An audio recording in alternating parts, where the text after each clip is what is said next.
Assalamualaikum warahmatullahi wabarakatuh. Selamat pagi, selamat beraktivitas, semoga dalam keadaan sehat. Selamat berjumpa untuk pertama kali dengan pelajaran IPS. Marilah kita awali pertemuan pada pagi hari ini dengan berdoa bersama. Berdoa mulai.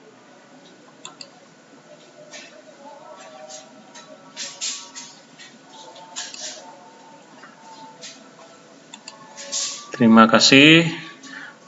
Mari kita mulai pelajaran pada bab yang pertama. Kita akan membahas tentang interaksi antar negara Asia dan negara lainnya. Tapi pada bagian yang pertama ini kita akan fokus belajar tentang negara Asia, dan untuk benua-benua lainnya kita akan pelajari di lain kesempatan. Karena benua Asia merupakan tempat tinggal kita sebagai bangsa Indonesia, itu bagian dari benua Asia. Nah, kalau kita lihat judulnya, kita akan mempelajari tentang interaksi antar negara. Apa itu interaksi? Mungkin kalian sudah biasa mendengar kalimat ini.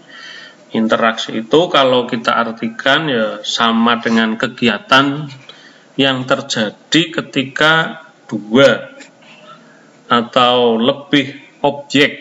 Nah, objek ini bisa misalnya kelompok masyarakat yang saling mempengaruhi satu sama lain. Nah, kenapa terjadi interaksi di benua Asia atau di negara-negara Asia? Nah, kalian tahu bahwa tiap negara di benua Asia yang jumlahnya cukup banyak, ini memiliki potensi alam, potensi sosial budaya yang berbeda-beda. Nah, karena perbedaan itulah maka menimbulkan interaksi atau hubungan untuk saling melengkapi kebutuhannya. Nah, apa bentuk interaksinya? Bentuk interaksinya itu bisa dalam perdagangan, dalam penyebaran agama, dalam politik, dalam bidang budaya, dan lain-lain. Nah, ini yang akan kita pelajari. Namun karena bahasanya begitu luas, pada kesempatan kali ini kita hanya akan lebih memfokuskan lagi pada yang pertama, letak benua Asia. Kemudian yang kedua, kita belajar tentang letak astronomis dan geografis. Kemudian yang keempat, urutan benua berdasarkan luasnya. Yang kelima, pembagian region atau wilayah di benua Asia. Nah, sekarang kita masuk pada materi utama. Kamu lihat di slide ada gambar peta atau bola bumi ini. Kamu amati, lihat letak benua Asia dan benua-benua lainnya. Nah, apa itu benua? Mungkin ada yang tahu, sudah pernah membaca. Jadi benua itu kalau diartikan merupakan massa daratan yang luas dan memiliki karakteristik tertentu atau ciri-ciri tertentu yang umum. Ya. Yang pertama itu bahwa bisa disebut benua karena merupakan daratan yang sangat luas. Yang kedua, terdapat bagian wilayah yang kering. Yang ketiga, terdapat bentukan bentang alam. Yang keempat, dikelilingi perairan laut. Yang kelima, dipengaruhi iklim yang beragam. Yang keenam, terdapat kehidupan sosial budaya dari penduduk yang tinggal. Kalian bisa pelajari lebih jauh tentang ciri-ciri ini dari sumber yang lain, karena dalam video ini sangat terbatas kemampuannya. Kemudian ada berapa benua di muka bumi ini? Nah, kalian lihat lagi persebaran benua. Yang pertama yang akan kita pelajari, kamu lihat ada benua Asia, kemudian menyatu dengan benua Eropa. Sehingga ada ahli geografi yang mengatakan sebenarnya Eropa Asia itu satu dengan sebutan benua Eurasia. Kemudian benua Amerika Utara. Kamu lihat di bawahnya ada benua Amerika Selatan. Ini juga ada yang menyebut sebenarnya satu benua dengan sebutan benua Amerika. Selanjutnya ada benua Afrika. Dan yang berikutnya benua Australia. Kemudian kamu lihat di bawah itu ada benua Antartika.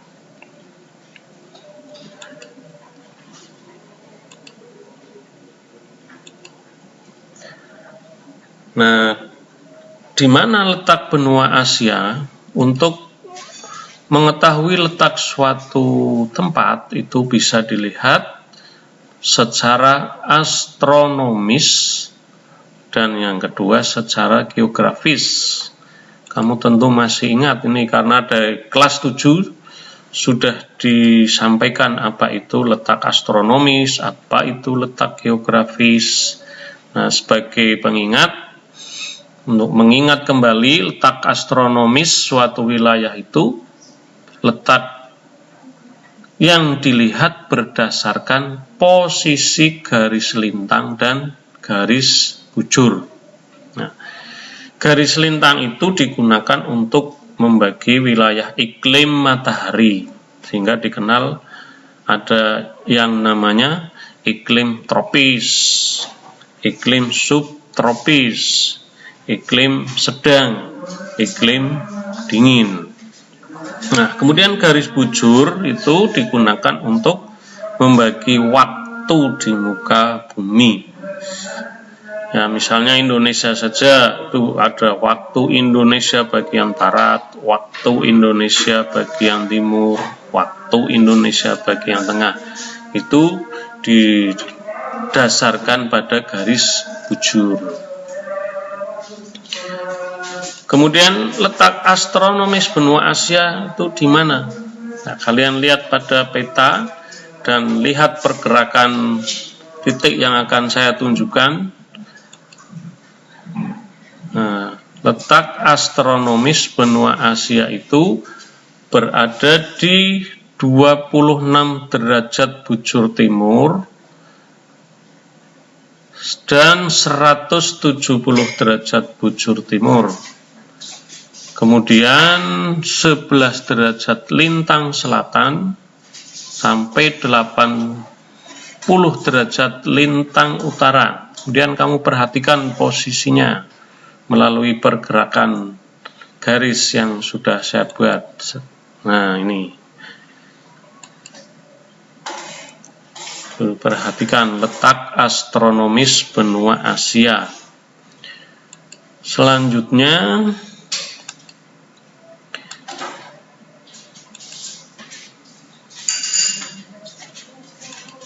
letak geografisnya di mana? Nah, kalau tadi letak astronomis, yang kedua letak geografis. Apa itu letak geografis? Adalah letak suatu wilayah dilihat berdasarkan posisi sebenarnya di muka bumi. Nah, posisi sebenarnya suatu wilayah dapat diketahui dari batas wilayahnya. Ya.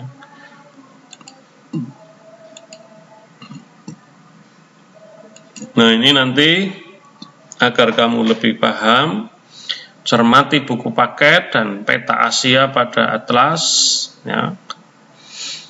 Kemudian kamu identifikasi batas wilayah benua Asia dari sisi utara, timur, selatan, barat.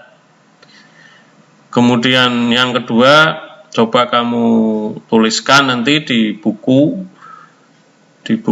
tulis kalian pembagian region Asia, ya, identifikasi dengan cermat, ya, dan berilah contoh masing-masing region itu minimal 2 negara.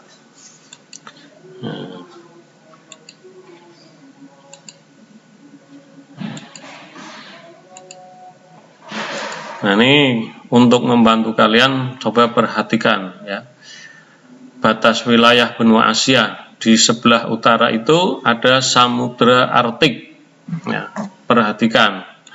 Kemudian di sebelah timur itu berbatasan dengan Samudra Pasifik. Di mana Samudra Pasifik? Ini. Kemudian Laut Bering. Di sisi sebelah selatan berbatasan dengan Samudra Hindia. Laut Timur. Laut Arafura. Kemudian di sisi sebelah barat berbatasan dengan Pegunungan Ural. Laut Hitam. Nah, ini kalau dilihat secara geografis dan berbatasan juga dengan Laut Tengah ini. Dan perhatikan sudah ditunjukkan melalui globe sehingga kamu akan lebih jelas.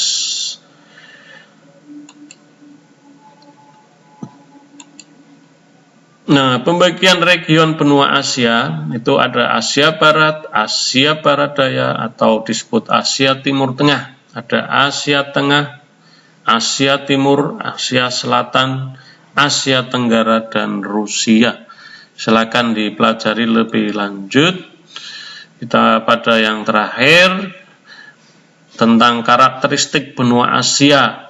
Ini ada beberapa karakteristik atau ciri khusus. Yang pertama letak astronomisnya, kemudian yang kedua hampir seluruh wilayahnya itu berada di belahan bumi utara. Hanya sebagian kecil pulau yang berada di belahan bumi selatan, termasuk Indonesia. Kemudian merupakan benua yang terluas di hamparan bumi ini. Kemudian sebagian besar penduduknya tinggal di benua Asia, yang puncak tertingginya Gunung Everest yang mencapai hampir 9.000 atau tepatnya 8.848 meter ketinggiannya. Kemudian bagian terendahnya berada di Laut Mati. Nah, sungai terpanjangnya ini ada Sungai Yangtze yang panjangnya mencapai 5.800 km. Kemudian ada danau terbesar namanya Danau Laut Kaspia. Demikian sebagai pengantar pada pertemuan hari ini. Untuk mempelajari lebih lanjut akan saya berikan lembar kerja yang harus kamu kerjakan dan nanti dikirim melalui Classroom. Terima kasih atas perhatiannya. Kita tutup. Assalamualaikum warahmatullahi wabarakatuh.